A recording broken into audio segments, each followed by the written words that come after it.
হায়দৰাবাদত মুখ্যমন্ত্ৰী ডক্টৰ হিমন্ত বিশ্ব শৰ্মাৰ সভাত অথন্তৰ।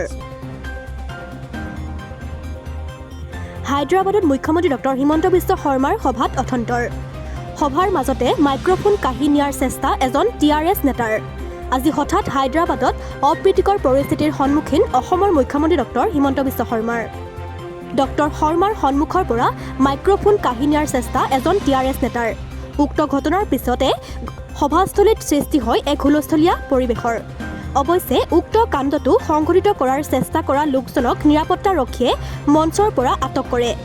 উল্লেখ্য যে আজি হায়দৰাবাদৰ শ্যাম মন্দিৰত উপস্থিত হোৱাৰ পিছত অসমৰ মুখ্যমন্ত্ৰীগৰাকীয়ে এখন সভাত অংশ লৈছিল আৰু উক্ত সভাতেই সৃষ্টি হয় অভাৱনীয় পৰিস্থিতিৰ।